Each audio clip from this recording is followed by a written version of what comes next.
Hello everyone, welcome to stock market training. हमने हमारे पिछले वीडियो में सीखा we can raise funds from equity and debt and difference between equity and debt, दोनों में difference क्या होता है।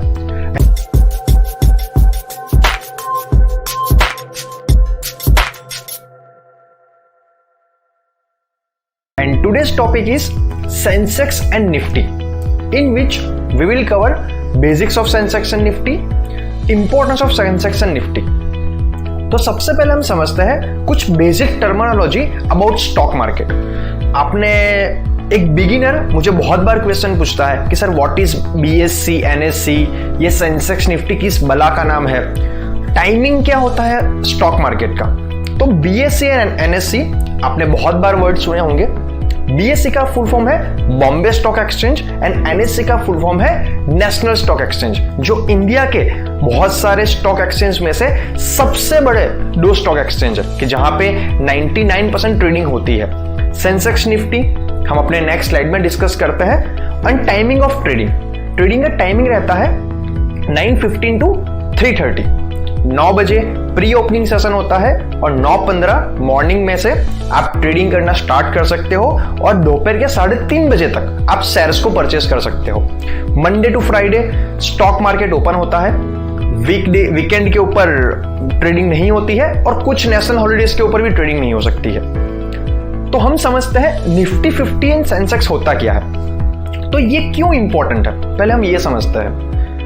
जैसा कि आपकी हेल्थ अगर खराब है तो आप एक डॉक्टर के पास जाते हो और डॉक्टर आपके डिफरेंट टेस्ट करवा के आपको रिपोर्ट देता है कि आपकी हेल्थ अच्छी है या बुरी है। अगर बुरी है तो उसमें क्या चेंजेस लाने जरूरी है।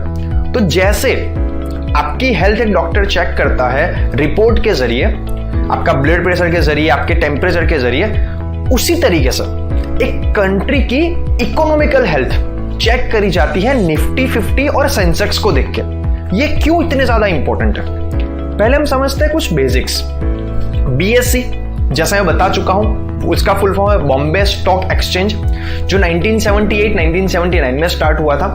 सेंसेक्स का फुल फॉर्म है सेंसिटिविटी इंडेक्स, जो इंडिया की टॉप 30 कंपनीज को रिप्रेजेंट करती है। वैसे तो बीएससी के ऊपर 5000 से ज्यादा कंपनियां लिस्टेड है जिन्होंने अपने स्टॉक का ट्रेडिंग बीएससी पे करवाते हैं, लेकिन 5000 कंपनियों का डेटा रोज के रोज कंपाइल करना और एक मार्केट का सेंटिमेंट निकालना बहुत टफ होता है। तो इसीलिए जो इंडिया की टॉप 30 कंपनी है according to the market capitalisation, वो टॉप 30 कंपनी की जो शेयर्स की वैल्यू है उनको समेसन किया जाता है और उसको बोला जाता है सेंसेक्स, जो एक मार्केट का ओवरऑल सेंटिमेंट दिखाता है। ऐसा जरूरी नहीं है कि अगर सेंसेक्स आज अप गया है तो जिस कंपनी के स्टॉक आपने परचेस करे थे वो भी अप ही गए होंगे, और ऐसा भी जरूरी नहीं है कि अगर आज सेंसेक्स डाउन गया है तो जिस कंपनी के स्टॉक आपने परचेस करे थे वो डाउन गए होंगे। जो कंपनी के स्टॉक आपने परचेस करे हैं उसका अप या डाउन जाना प्योरली डिपेंड करता है उस स्टॉक के डिमांड एंड सप्लाई के ऊपर कि मार्केट में लोग उस स्टॉक को लेकर कैसे है। बीएससी के ऊपर जब सेंसेक्स लॉन्च हुआ था तब उसकी बेस वैल्यू डिसाइड करी गई थी 100। इसका मतलब क्या हुआ, 1979 के अंदर जो टॉप 30 कंपनी थी according to the market capitalisation, तो उनके समेशन को 100 बेस माना गया। और आज जैसे आप सुनते हो कि सेंसेक्स 35,000 पहुंच चुका है, 40,000 पहुंच चुका है, तो अगर तो आपने 1979 के अंदर 100 रुपए लगाए होते तो अभी करंटली उसकी वैल्यू 40,000 के आसपास बन चुकी होती।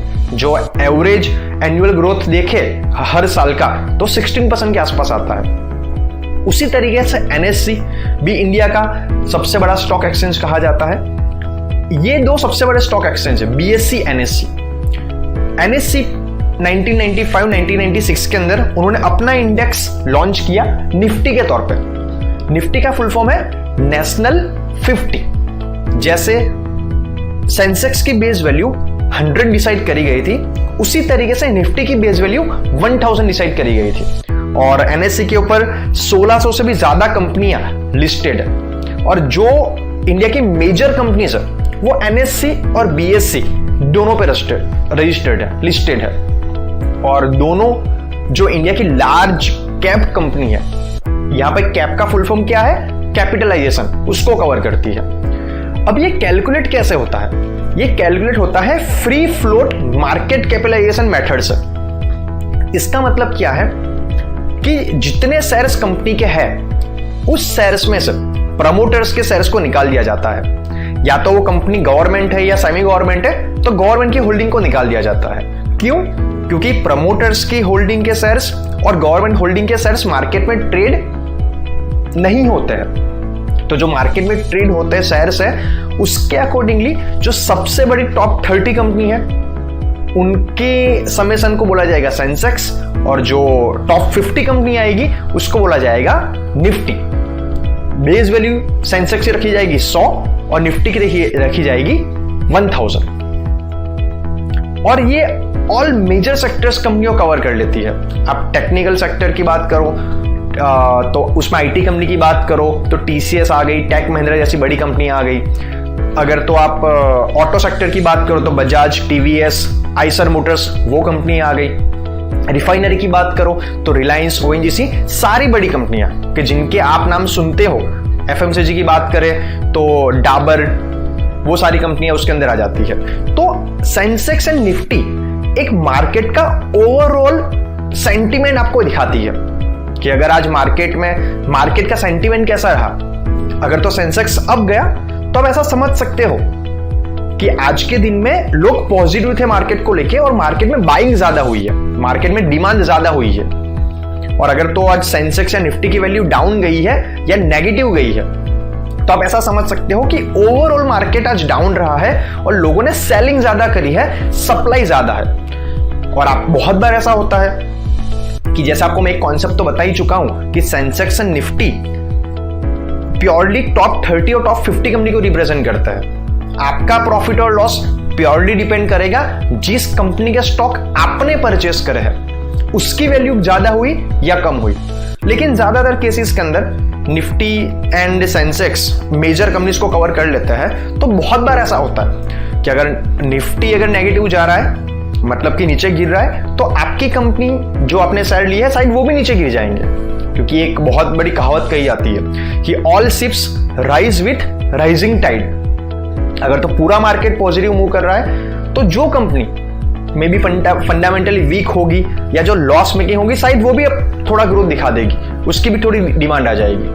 बहुत बार ऐसा भी होता है कि मार्केट का ओवरऑल सेंटीमेंट नेगेटिव है तो जिस कंपनी में आपने पैसा निवेश किया वो कंपनी फंडामेंटली स्ट्रांग है, उसके अर्निंग्स भी हो रही है लेकिन उसके शेयर्स की वैल्यू गिरे जा रही है। और ऐसा नहीं है कि सिर्फ निफ्टी और सेंसेक्स दो ही इंडेक्स होते हैं, ऐसे बहुत डिफरेंट टाइप के इंडेक्स आते हैं। बैंक निफ्टी, सारे मेजर सेक्टर्स के भी इंडेक्स आते हैं, ऑटो इंडाइसिस भी आती है, अलग अलग तरीके से इंडेक्स होते हैं। बैंक निफ्टी में जो 12 मोस्ट लिक्विड बैंक स्टॉक्स है एनएससी के ऊपर उनका समेसन होता है। तो चलिए हम सेंसेक्स, निफ्टी और बैंक निफ्टी के डेटा को प्रैक्टिकली समझते हैं। मैंने यहाँ पे गूगल पे एनएससी की ऑफिशियल वेबसाइट जो nscindia.com है वो ओपन करी है। आप स्क्रीन पे देख पा रहे होंगे Nifty 50, Nifty next 50, Nifty mid cap, Nifty auto. Nifty auto का मतलब जो ऑटो सेक्टर को रिप्रेजेंट करने वाली कंपनी, निफ्टी बैंक जो मोस्ट लिक्विड 12 बैंक्स को रिप्रेजेंट करती है। कौन कौन से इंडेक्सेस होते हैं आप स्क्रीन पे देख रहे हो, Nifty 50, Nifty 100, Nifty 200, Nifty 500, Nifty mid cap 50, mid cap 100, small cap 100, mid cap 150, small cap 50। ऐसे बहुत सारे अलग अलग ब्रॉड मार्केट इंडाइसेस होते हैं। और सेक्टोरल इंडाइसेस जो एक सेक्टर को रिप्रेजेंट करती है कि आज के दिन में एक सेक्टर ने कैसा परफॉर्म किया। निफ्टी बैंक जो बैंक्स सेक्टर को रिप्रेजेंट करती है, निफ्टी ऑटो जो ऑटोमोबाइल सेक्टर को रिप्रेजेंट करती है, फाइनेंशियल सर्विसेज को लेके एफएमसीजी जिसका फुल फॉर्म है फास्ट मूविंग कंज्यूमर गुड्स कि जो हम डे टू डे घर पे यूज करने वाली चीजें, साबुन, शैम्पू, तेल, वो बनाने वाली कंपनियां, आईटी कंपनियां, मीडिया, मेटल, फार्मा, पीएसयू। नीचे स्ट्रेटेजी इंडाइसेस भी होते हैं, नीचे थीमेटिक इंडाइसेस भी होते हैं, फिक्स्ड इनकम इंडाइसेस भी होता है। ये डिफरेंट टाइप के इंडाइसेस होते हैं जिसमें सबसे दो इंपॉर्टेंट इंडाइसेस जो हमारे लिए है वो है निफ्टी एंड सेंसेक्स। एंड उसके बाद में सबसे इंपॉर्टेंट आता है बैंक निफ्टी, कि जो आपको बहुत ज्यादा मार्केट में काम आता है। ये BSE की ऑफिशियल वेबसाइट है, bseindia.com। इस पे भी आपको सारी की सारी इंफॉर्मेशन मिल जाएगी डिफरेंट टाइप की। और अगर आप जानना चाहते हो कि बैंक निफ्टी में कौन कौन से बैंक्स आती है, तो आप इस पे क्लिक करोगे तो आपको पता चल जाएगा कि जो 12 मोस्ट लिक्विड बैंक स्टॉक्स है, RBL bank, Axis bank, IDFC first, PNB, HDFC, Kotak Mahindra, bank of Baroda, SBI, Bandhan bank, ICICI bank, IndusInd bank, federal bank, वो यहां पे आएंगे।